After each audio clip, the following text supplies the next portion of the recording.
I do what I can. When you invited me to meet, to share wine, I thought... An easy mark. You'll be in my priestly palm in a matter of days. I saw a man dissatisfied with his life and with a readiness to change. My specific orders are to call it the Singer Line, a directive straight from Berlin.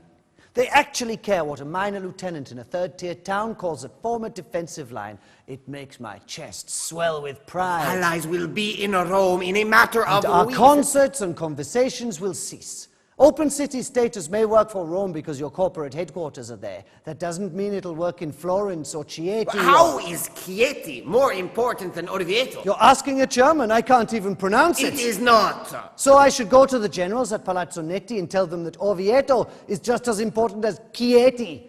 They'll think I'm comparing breakfast rolls. We have the power to change the world only inasmuch as it is granted us. That's my point. But the power we have to change ourselves is limitless. It's your job to say things like that to people like me. The only harm my habit of mild exaggeration has caused is to your optimism. Exaggeration that endangers the life of a single child cannot be characterized as mild. You're sounding more like a priest every minute. Tell me the simple truth. The truth is never simple. That cliché is only useful to those wishing to avoid responsibility for their own confusion. I've suggested nothing to the generals at Palazzo Netti. I never wrote Berlin, nor any ambassador or attaché or allied general. I've followed orders and dotted my I's, just as you suggested I should not. Command is nervous. I could be shot for insubordination if the cadence of my voice is out by half a tone. What good would that do anyone?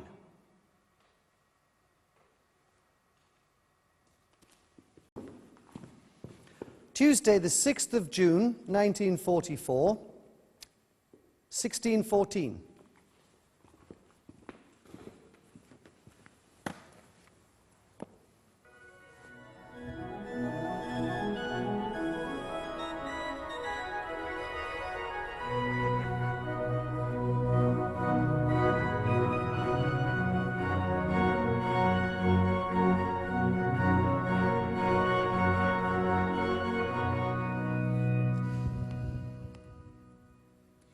In seminary, we used to indulge in long conversations about how and when an end would justify a means.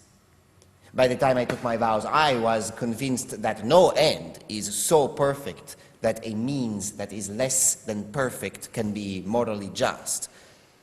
For a long time, I believed I was living up to that standard, and I remained deluded until recently.